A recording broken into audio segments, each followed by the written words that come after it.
Coming up on UT10 News, we'll update you of a major change with a familiar organization. And we'll also tell you how to create the best eating habits.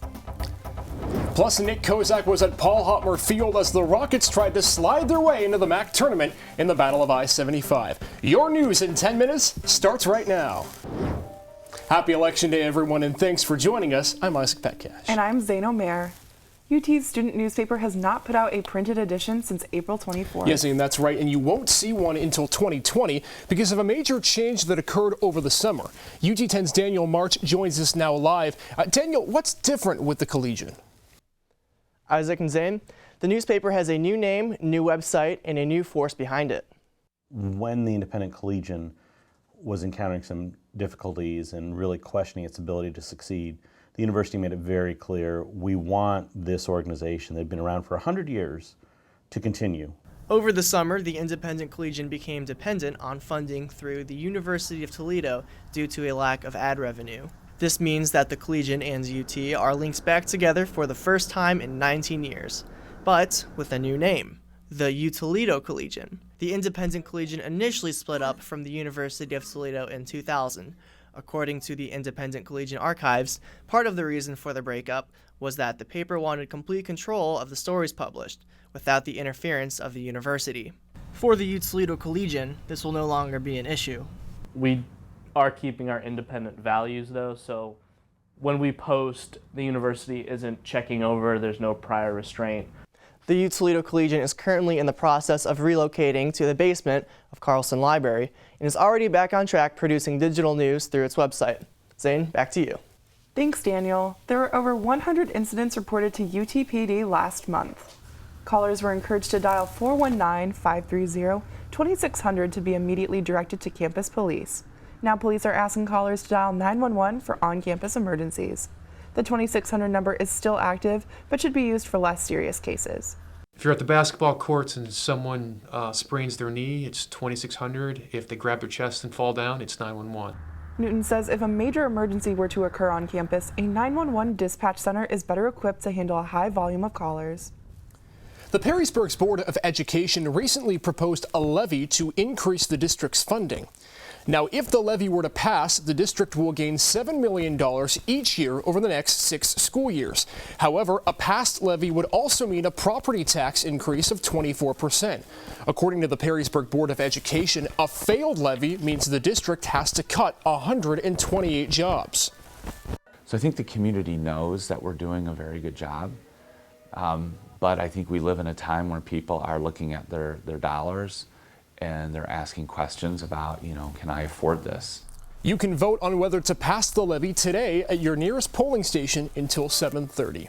Now, Zain, according to the U.S. Department of Health and Human Services, 1/3 of U.S. adults have developed unhealthy eating habits. UT10's Pierre Thompson took a look into what you need to do to maintain a healthier lifestyle. While in school, many college students miss the dietary restrictions of a healthy diet due to stress of work and extracurricular activities.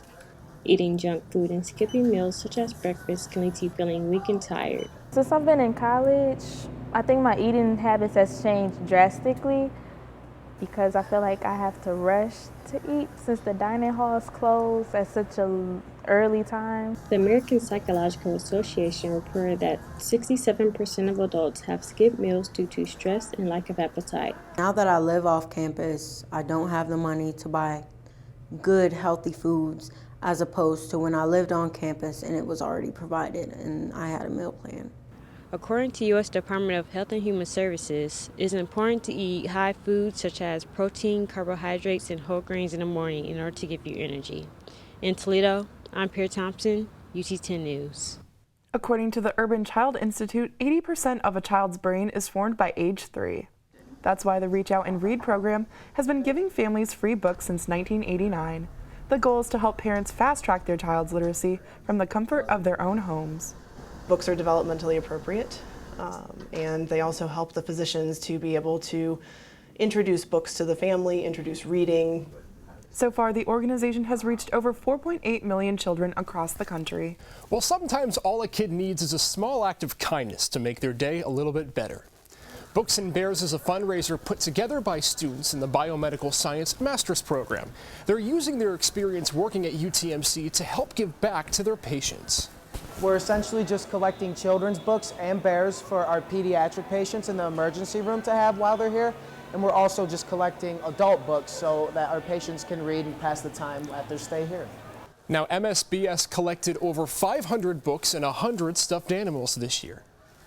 A UT faculty member is working with a four-legged friend to help comfort students and relieve stress. Dogs always equate to smiles, Zane, and that's why UT 10's Shanae Hughes took a look inside Wet Nose Wednesdays. We are volunteers on the oncology floor at Toledo Hospital. We hope to eventually be able to go to the children's floor, but right now that's by invitation only. Animal-assisted therapy is a therapeutic intervention that incorporates pets. It is used to enhance and complement the benefits of traditional therapy, according to Psychology Today. Originally trained to be a service dog, 9 months into the program, Audrey was determined and eligible. Adopted by Debbie Andrews and shortly after her release, Audrey was enrolled to become a certified therapy pet through Alliance of Therapy Dogs. I think one of the great things about that is it's a great way to stop and take a break, which I think a lot of students forget to do because we're so wrapped up in our studies. Unlike a service pet that are trained for a specific person and task, therapy dogs are trained for emotional support. Stop by the Counseling Center to see Audrey and Debbie every Wednesday for Wet Nose Wednesday. Reporting live in Toledo, Shanae Hughes for UT 10 News.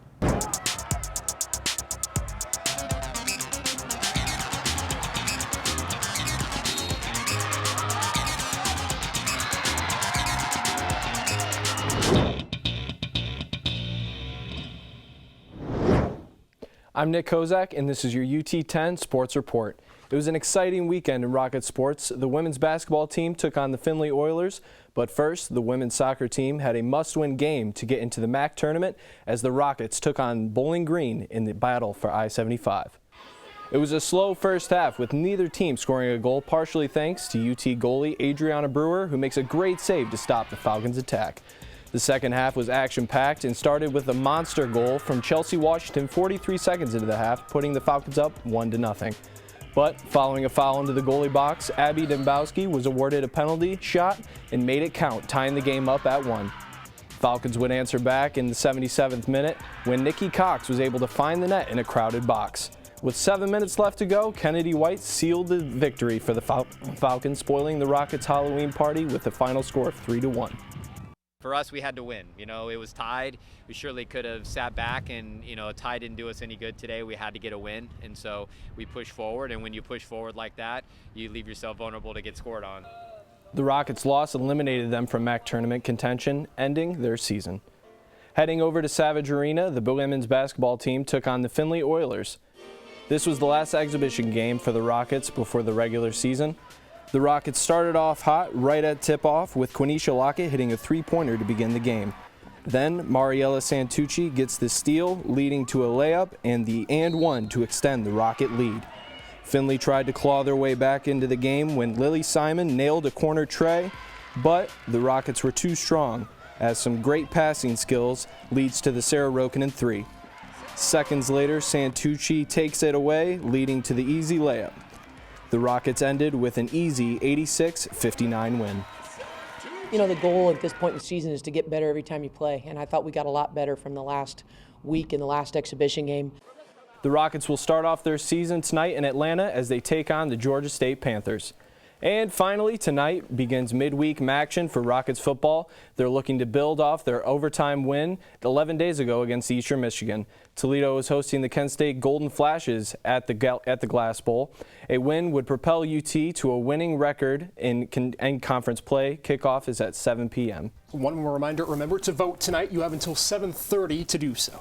That's it for UT 10 News. For the latest breaking news from campus and bios from all UT 10 reporters, go to our website, ut10news.com. And remember, you can watch us every single week on YouTube at Tuesday at noon. For Zane Omer and Nick Kozak, as well as all of our crew, I'm Isaac Petcash. Have a great week, and we'll see you next Tuesday.